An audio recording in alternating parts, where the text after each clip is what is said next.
please wait until the paper.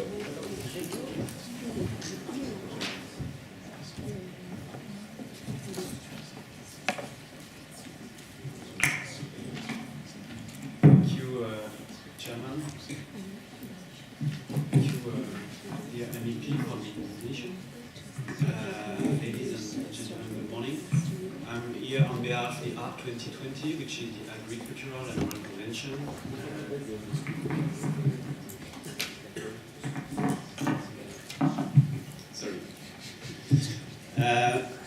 I'm here on behalf of the ARC 2020, the Agricultural and Rural Convention, which is a platform of a civil society organization. And my purpose right now will focus on the civil society involvement as a key driver for a greener and fairer agriculture and rural development policy in Europe. So, ARC 2020 is a civil society platform for stakeholders, basically for European citizens and their organizations.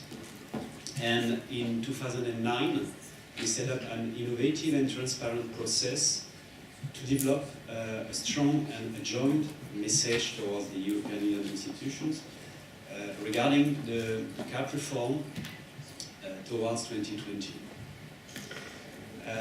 Indeed, the majority of European citizens ask for a common agricultural policy, a CAP, which ensures different objectives, including agricultural products of good quality, healthy and safe, reasonable food prices, a fair standard of living for farmers, and also high level of protection for the environment. Why do we need a new CAP? Because basically, as you know, we have different challenges to address. You know that, like climate change, loss of biodiversity, and the scarcity of natural resources, the increasing global food insecurity, social and economic cohesion of rural areas, including employment and agricultural employment, as you raised this point in introduction. But also, we believe there is also a challenge, including the trust and the confidence of people, European people, into the European institutions. The starting point from our point of view regarding the CAP reform was first to promote a paradigm shift regarding the food and farming systems across the European Union, and to move from centralized and food industry to a sustainable and diversified pattern of regional and local production of processing of food. But regarding the CAP reform agenda, as you know, for instance, the first pillar, pillar one of CAP reform, including market management instrument, including direct payment schemes, we mainly focus on distribution of subsidies towards farmers, including greening, a fairer distribution of income support among farmers, small farmer schemes, young farmer schemes, etc., etc. And secondly, we promote an economic renaissance of rural areas based on the strength and diversity of communities and culture. So it's about mainly rural development policy, Pillar 2, local governance, but also financing issues, because we believe that the CAP spent, the money spent into the CAP is not well distributed among the pillar 1 and the second pillar for rural development. And indeed, we believe that the role of the CAP is to manage, to accompany transitions towards agroecological farming as a whole. This picture is a picture from the ISTD, the International Assessment for Agriculture, Science, Trade, and Technology for Development, issued in 2008. And it shows the different paths, the different ways to move and to accompany food systems or farming systems from conventional productivist systems on the left towards more agroecological and sustainable systems on the right.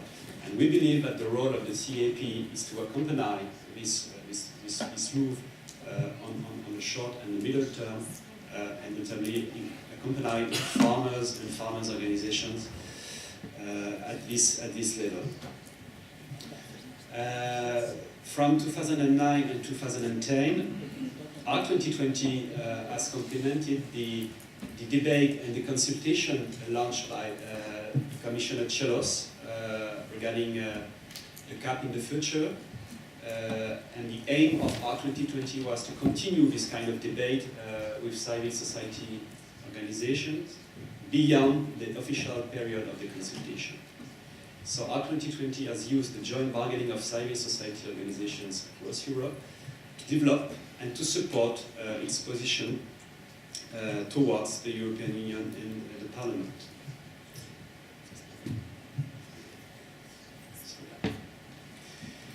And one of the main activity we launch with other partners, other civil society organizations across Europe, for instance with Slow Food, with Via Campesina, with Friends of the Earth, with multi-stakeholder platforms in France, in Germany, was a Good Food and Good Farming March start in 2012.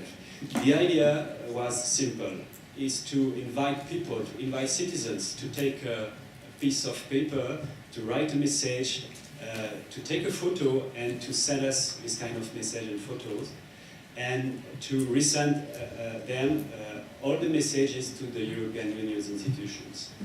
In the end, we have collected over 1,000 photos and messages across Europe. And in September 2012, we have shown all these pictures during a conference here in the Parliament, organized with Slow Food. Basically, this kind of photos and messages was to provide a snapshot of all those who want Europe's food and farming policy to change for better. They send a strong and unified message to the decision makers responsible for shaping and implementing Europe's food and farming policies towards 2020. And all the messages were about change for the CAP, protection of nature, animal welfare, but also to recognize the wonderful culinary and rural traditions of all European regions, and to support all new and small-scale farmers across Europe. Then we launched a second initiative at the beginning of this year. This initiative was Go Meet a Deputy. And the idea was to invite people through their organizations, through their association, but also individual people to meet their deputy before the plenary vote regarding the CAP reform in March. It was a very, very exciting experience, both for NGOs but also for MEPs in the end, across all the parties indeed. And to encourage people to talk to their MEPs about the importance of CAP reform votes at this stage. And actually, after the political agreement on CAP reform in June and in September, we would say CAP reform is not over, because right now it's up to member states and to regional authorities to decide how they want to implement the CAP reform and the rural development policy on their own territory. And we believe it's important to inform people about the remaining flexibilities in favor of greener, fairer, and a local CAP, for instance. And that's why we launched a few weeks ago what we call a toolkit with this kind of feature. It's available on our website, arc2020.eu. And this kind of toolkit aims at providing basic information about the the flexibilities that member states and regional authorities for rural development programs can have in the next steps, in the next weeks, in the next months. And in the middle term, idea is to continue this kind of process with a kind of monitoring of the CAP reform implementation. So, how to get involved? First of all, to be informed, and I invite you to connect you to our website. We have a lot of information from member states and from the EU affairs.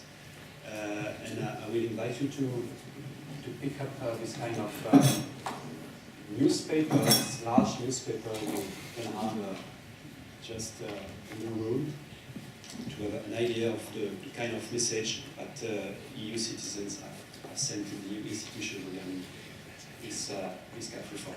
Thank you for your attention.